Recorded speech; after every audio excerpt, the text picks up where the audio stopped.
Bismillah ar-Rahman ar-Rahim. Welcome to lecture 9 on random variables and stochastic processes. Today we will talk about transformations of a random variable. Transformations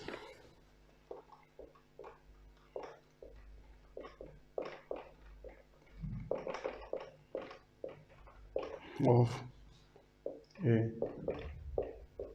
random variable. Actually, we are looking for transformations of a random variable, or we can say it's a function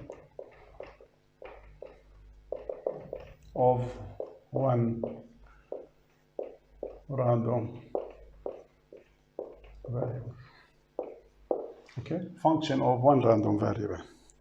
Okay, what we have here is we can see it through a system. If we draw block diagram, we have transformation T of X. You apply an input X and you get an output Y, where X is known by its fx of X. So if fx of X is known,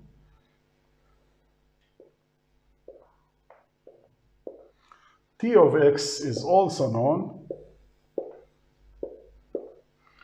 and we need to find Fy of Y at the moment. So this one is to be decided.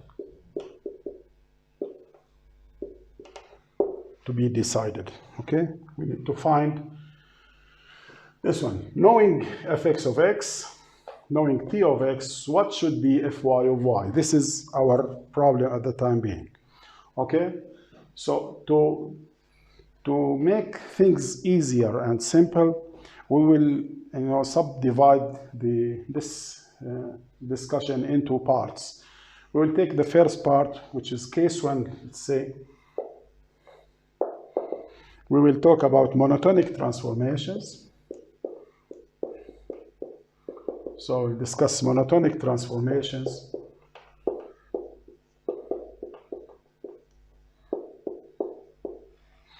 of a continuous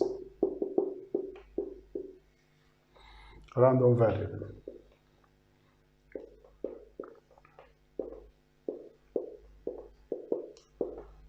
So we'll have a monotonic.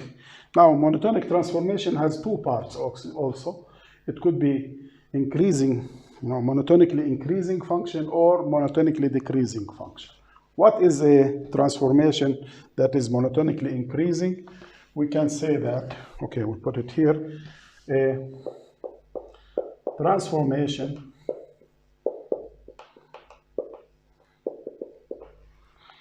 T is called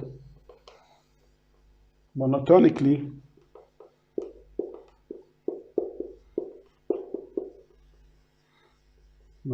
increasing function. So it's monotonically increasing if T of x1 less than T of x2 for any x1 less than x2. Okay? So it's an increasing function. Okay? Increasing function for any value of x1 less than x2, T of x1 is less than Tx1. If you have equality here, then this is not a increasing, we call a non-decreasing function. But now we are just talking about a monotonically increasing function. Okay. It is monotonically decreasing if T of x1 greater than T of x2 for any x1 less than x2. Okay? So monotonically increasing function is a function like this. Monotonically increasing function. This is increasing.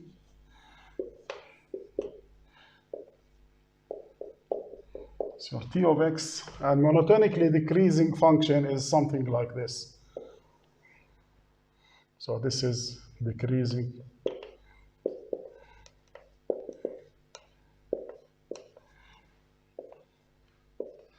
x and t of x. So t of x is an increasing function, t of x is a decreasing function. As you move further, the transformation t of x2 is definitely less than t of x1. Here t of x2 is definitely greater than t of x1. Okay, now we'll take this case, the monotonic transformation, and try to find a formula for fy of y in terms of fx of x and t of x.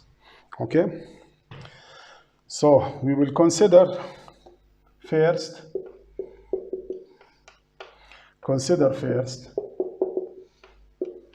the increasing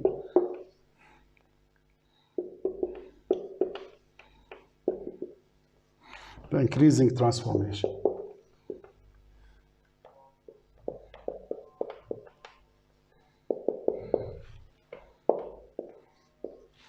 We assume that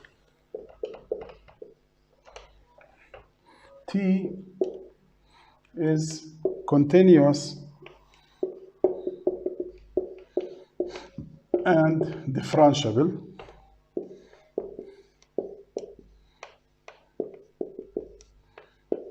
okay, at all values of x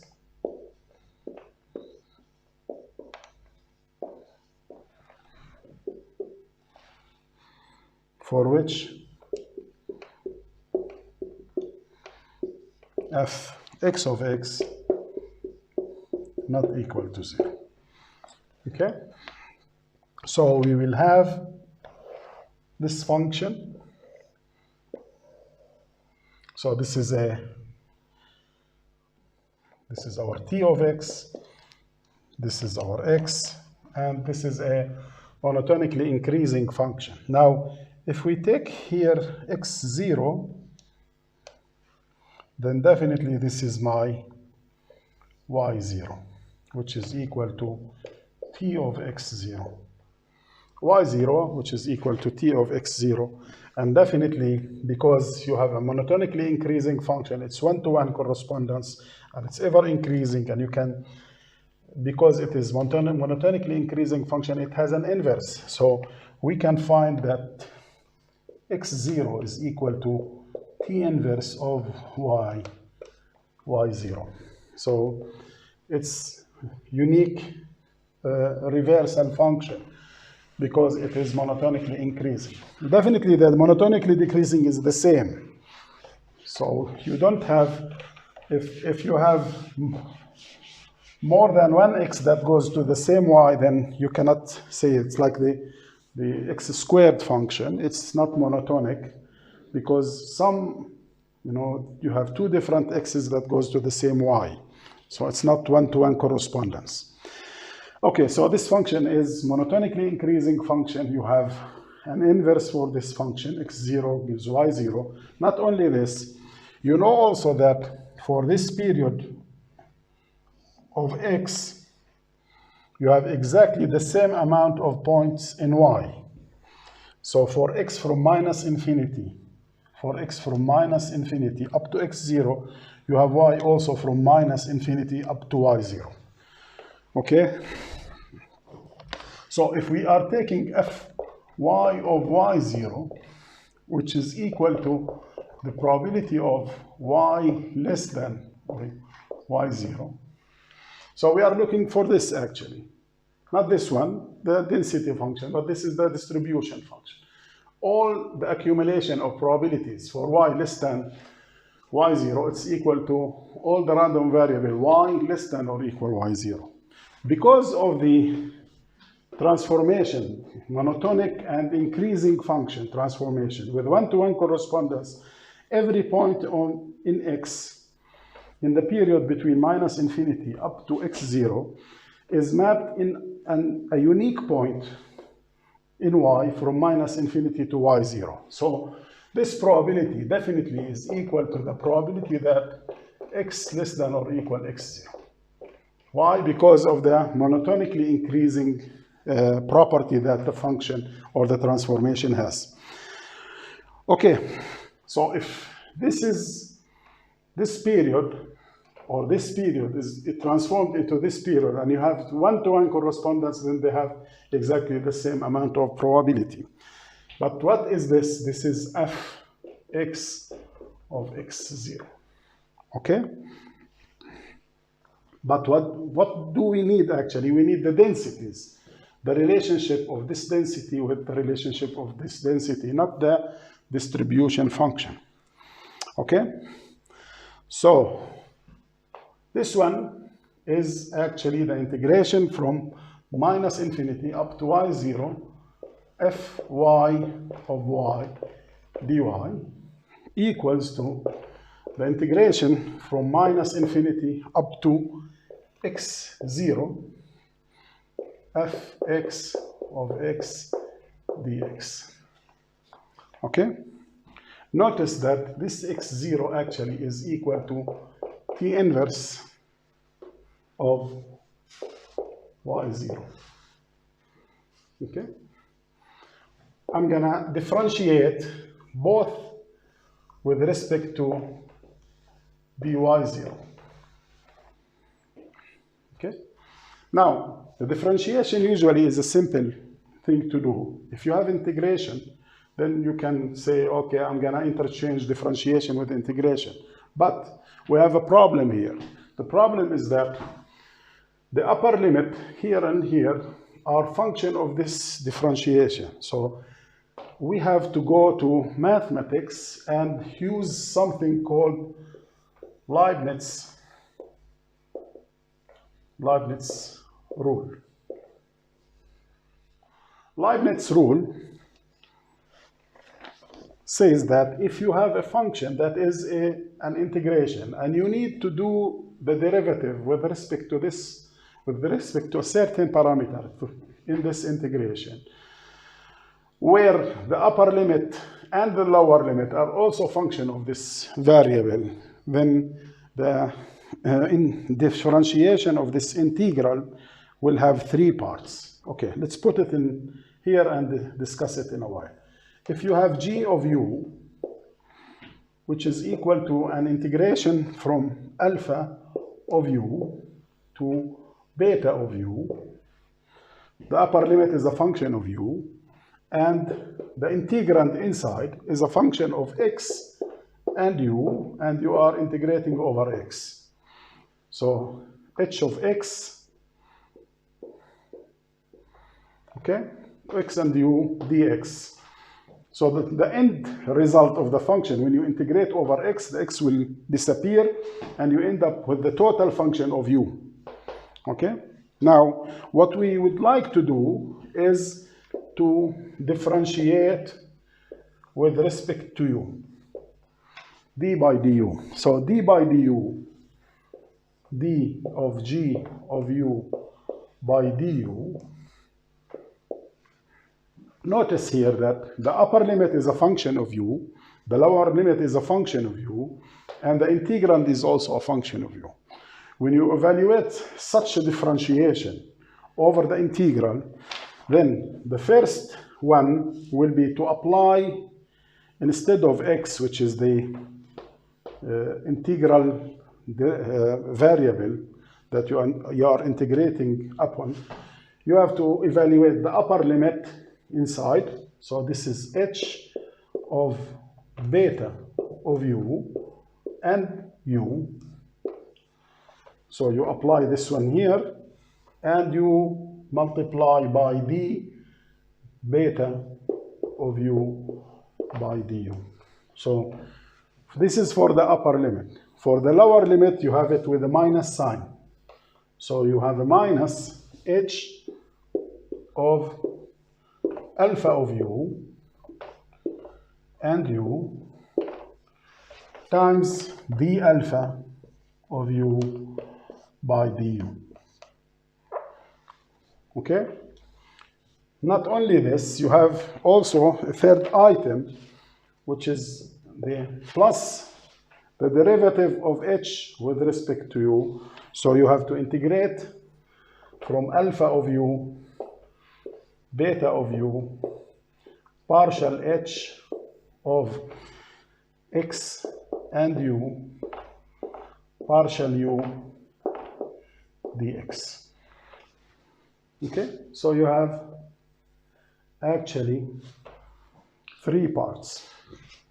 The upper limit, then minus the lower limit, plus the third part, which is the interchanging of the integration and the differentiation. Okay, as a special case, we knew some special cases when we were in calculus.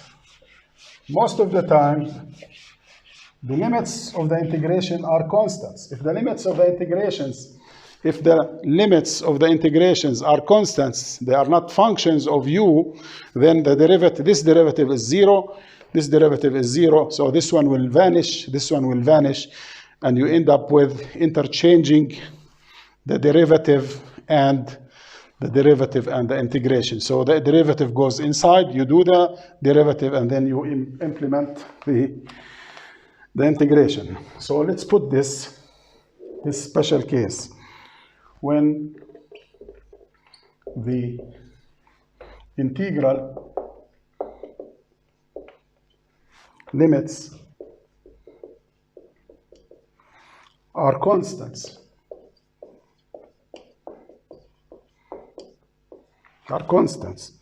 then dg of u by du is equal to the integration from a to b, partial h of x and u, partial u dx. So you end up with the third part only.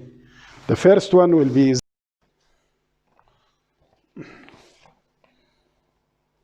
okay, so if we apply the Leibniz rule for the equation that we have before, which is the integration from minus infinity to y0, fy of y dy, which is equal to the integration from minus infinity to x0, which is equal to t inverse of y0, fx of x dx, and we would like to take the derivative with respect to dy0. Now, if we implement the Leibniz rule for the left-hand side,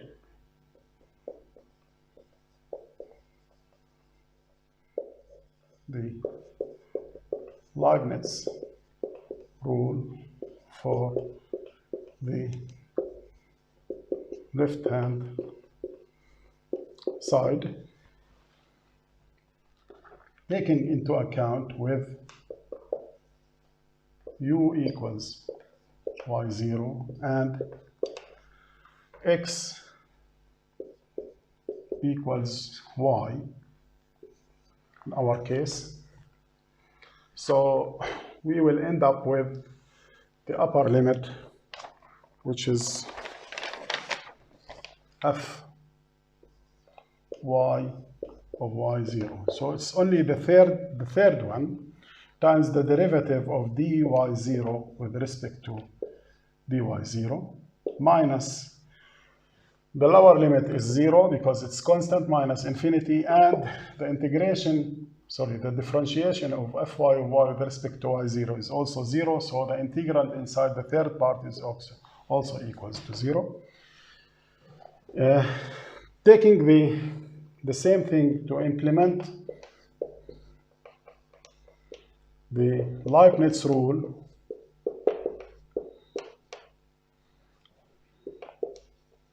for the right-hand side,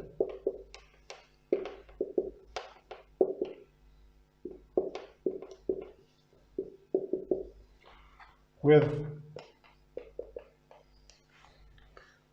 u equals y0 and x equals x So we will find that this is equals to the upper limit with respect to y0. So you have fx of implementing x with the upper limit. This is t inverse of y0 times the derivative of the upper limit by dy0. Now the second part is also minus infinity, so this is 0, and the one inside with respect to y0 is 0, so you end up with this part. So if you equate both of them, we can find that fy of y0 equals to fx of t inverse of y0 d t inverse of y0 dy0. Okay? Now, this result applies for any y0. So we may drop the subscript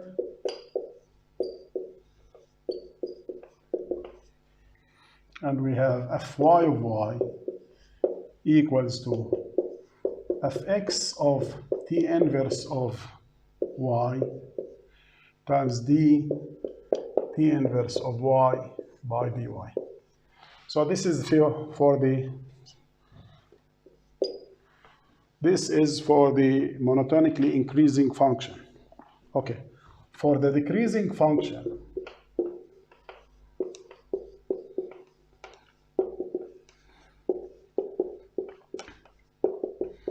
or decreasing transformation, we have a function like this. It's a monotonically decreasing.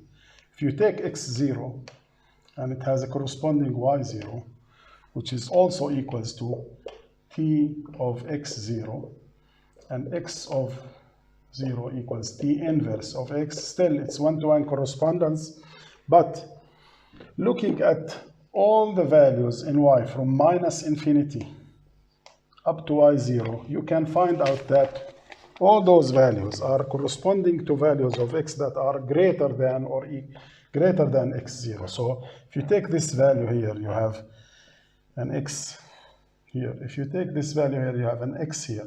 So this is x1, y1, y2, x2. So all the values here, sorry for this mess.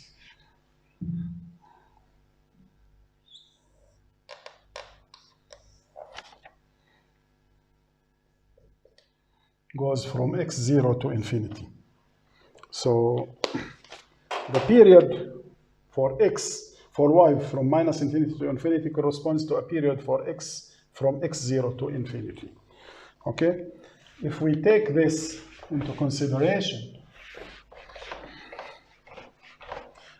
I'm going from the density or the distribution function of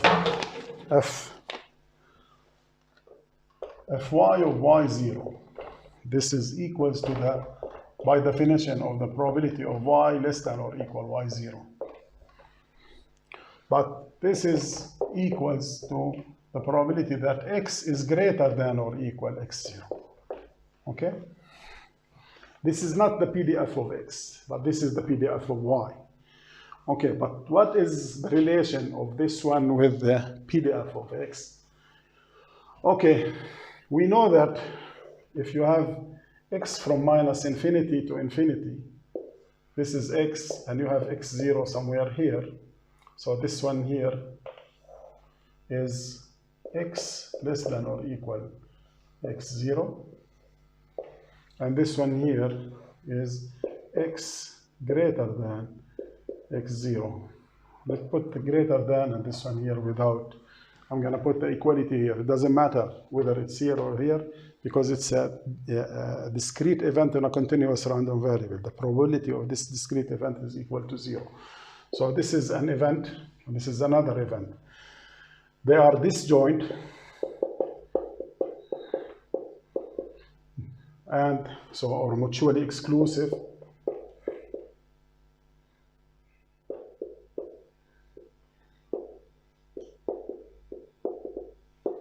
Their union,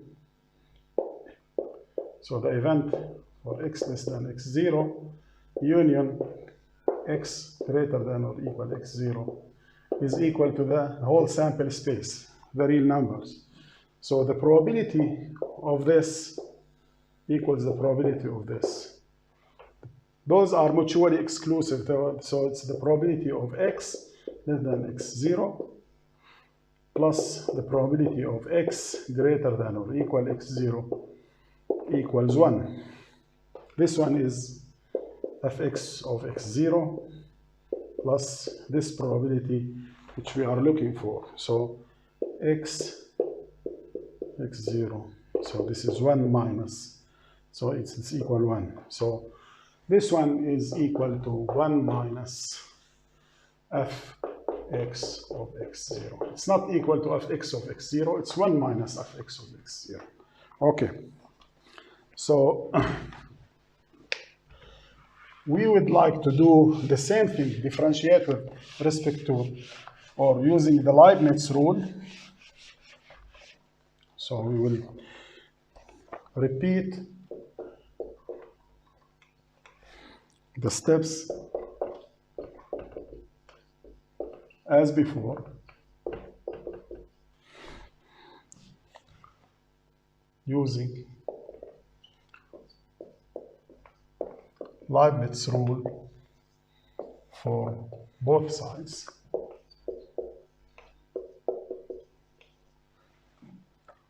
Okay. So if we repeat the steps as before,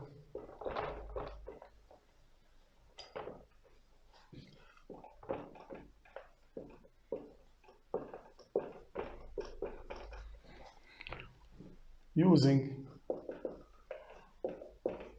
Leibniz rule,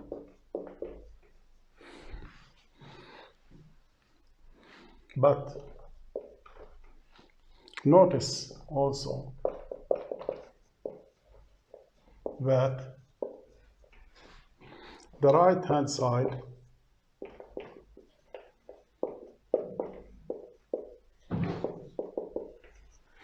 is negative. So the right-hand side is negative. However,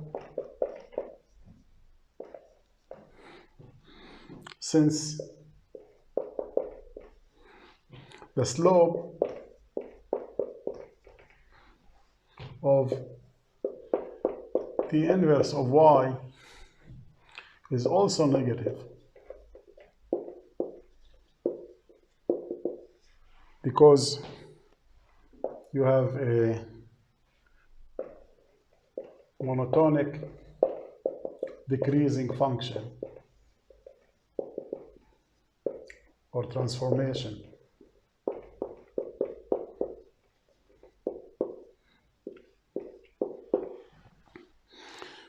So you have a negative from the equation, and you have a negative from the derivative or the slope of t inverse of y. So it's always positive value.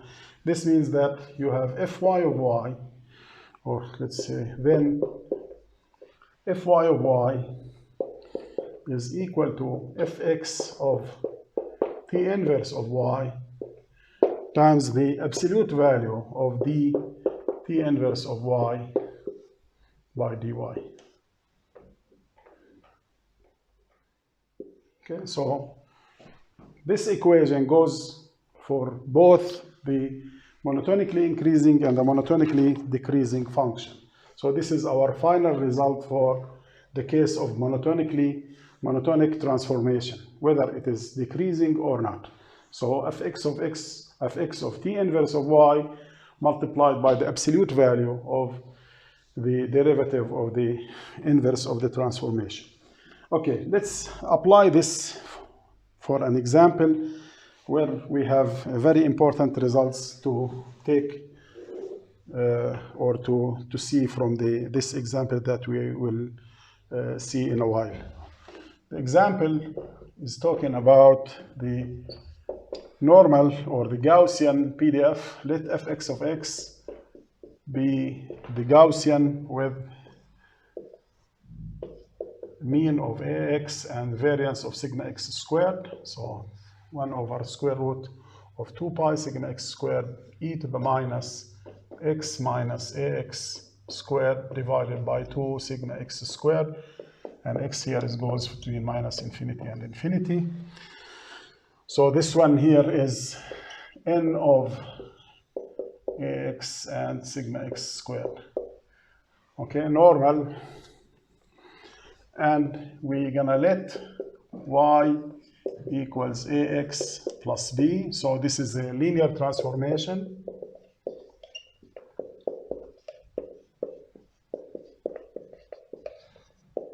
So we have a linear transformation where a and b are any real constants.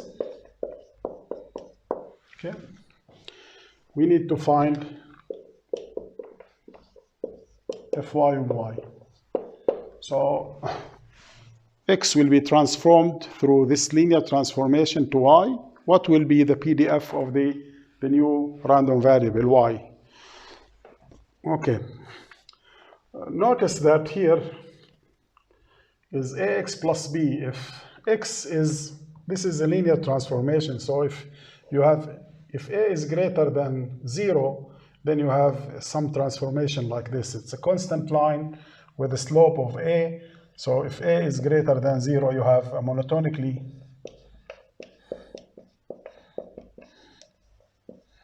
increasing. And if you have a less than 0, then you have monotonically decreasing. And both cases applied here with this equation that we have. Something else also we have to care about is the region of y that will result from the transformation. Now, if you have x going from minus infinity to infinity, and you are transforming x into y, so ax plus b, if x is greater than 0, then x from minus infinity to infinity will go also for y from minus infinity to infinity. So x goes to infinity, y minus infinity with minus infinity, plus infinity with plus infinity. So in this case, y will be from minus infinity to infinity. For the case where we have a monotonically decreasing function, so it has a reverse relationship. If x goes to minus infinity, then y goes to infinity. And if x goes to infinity, then y goes to minus infinity. So still, y will also go from minus infinity to infinity. Okay? So for both cases, the new y that we will get will be between minus infinity to infinity. Okay, to start with, we know that we have to get x in terms of y. This is x equals t inverse of y, and this is equals to y minus b over a. And d t inverse of y by dy is equal to 1 over a. Now, if you substitute this in fy of y, which is equal to fx of y minus b over a times 1 over absolute value of a. And notice here you are using the absolute value of a. If it's monotonically increasing or monotonically decreasing, in both cases we have absolute value of a, so we'll take the positive value. If we plug this into fx of x that we have here, then fy of y will equal to 1 over the square root, this is a constant, 2 pi sigma x squared, times e to the minus So instead of x, we will have y minus b over a minus ax, the whole thing squared, divided by 2 sigma x squared. And this will be from y minus infinity to infinity. This is very important, the range of y, the resultant y, where y is according to x, and the transformation of x is very important. You have always to take care about the region where is y and how you're gonna apply it. Okay, now I'm gonna, I think I have some missing parameter here, which is multiplied by 1 over the absolute value of a. This one here. So this is the case. Now, one very important thing that we know from calculus is that the absolute value of a is equal to the square root of a squared. Okay? So I'm going to take, instead of absolute value, I'm going to take the square root of a squared, plug it in here, and see what will happen. 2 pi a squared sigma x squared e to the minus. Now I'm going to fix those parameters to be like this. Y minus, between brackets, ax plus b, the whole thing squared, divided by 2a squared sigma x squared. Okay? So this can be seen as another Gaussian if we rename the variables.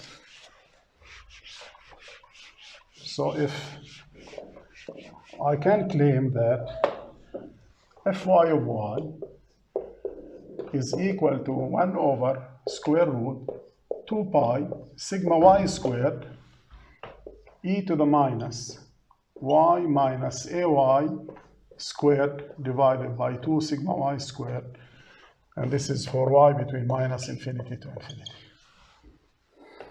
One very important result here is that what we get here from the linear transformation of a Gaussian is another Gaussian. So the linear transformation of a Gaussian is another Gaussian. And the transformation says here that my ay is equal to ax plus b, and sigma y squared equals a squared sigma x squared. Knowing that our transformation t of x, which is equal to y, equal to ax plus b. So this is very important result that we got here. It's not only this, you can also transform any Gaussian into another Gaussian. So using this linear transformation, we can generate or transform any Gaussian to another. You can transform a Gaussian to another Gaussian,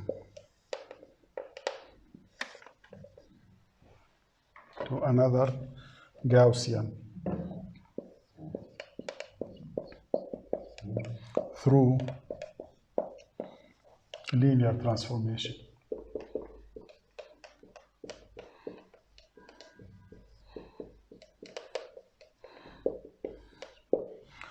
Okay, as an example here, let's say that you want to generate data. So as an example, we want to generate data for a Gaussian random variable with n of mean of 2 and variance of 16. So we need to generate a Gaussian where the data has a mean of 2 and a variance of 16. Okay? To do this, we know that the Gaussian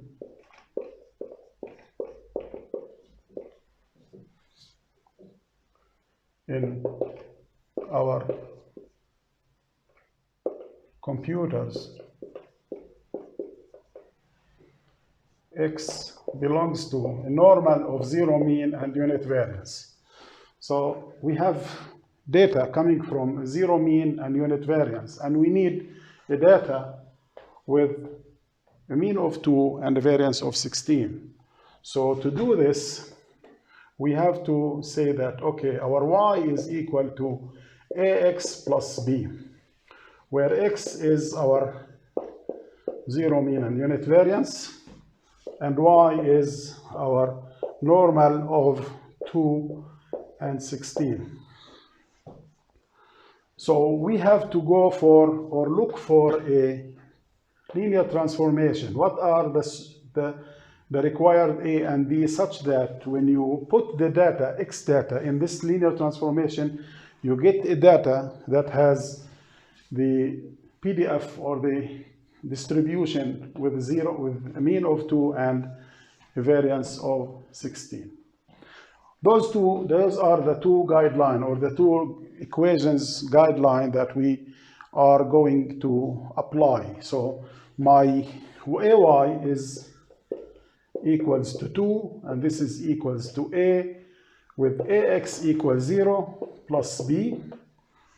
And the other equation is sigma y squared, which is equal 16. Sigma y squared equals 16, and this is equals to a squared times 1, and that's it. A squared sigma x squared. From the first equation, we know that b equals 2, and from the second equation, we know that a squared equals 16, or a equals plus minus 4. So actually you have two transformations that you can apply here to get what you really need. So we have t of x equals to minus 4x plus 2, or t of x equals to 4x plus 2. The first one is a monotonically decreasing function. This one is monotonically decreasing. And this one here is monotonically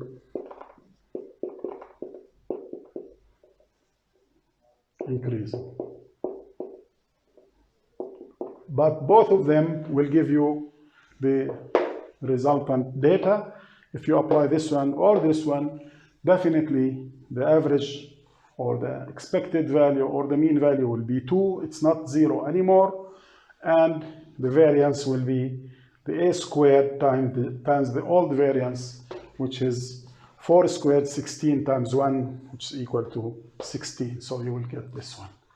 So this is the way where you can use the linear transformation to transform a Gaussian into another Gaussian with the required mean and the required variance. Thank you very much, and we'll see you in the next lecture.